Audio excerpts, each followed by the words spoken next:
So, ito na. Ready na ang ating white sauce.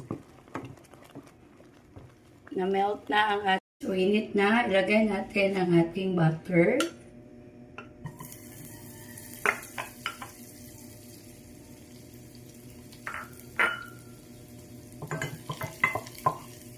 Pag na-melt na ito,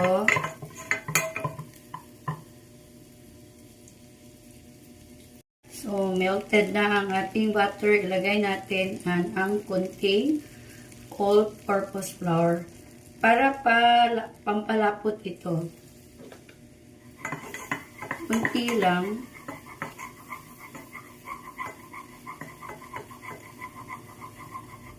And then, ang ating so, luto na.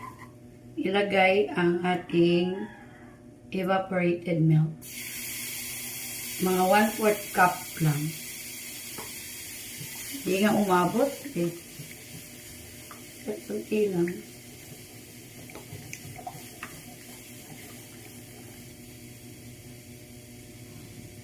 After it boils, ilagay natin ang ating all-purpose cream. Ito, lumapot na ang evaporated milk at saka yung flour. Ilagay na natin ang all-purpose cream.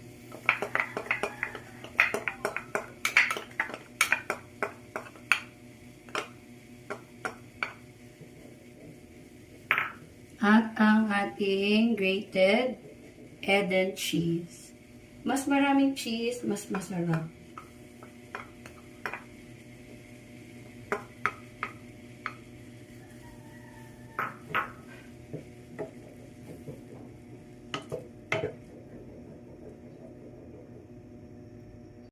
Lagyan natin ng kunting black pepper, ground black pepper,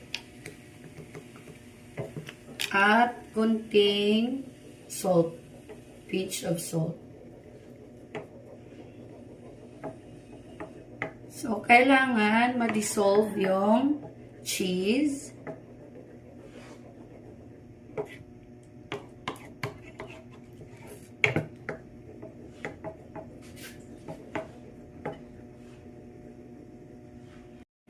Ito na.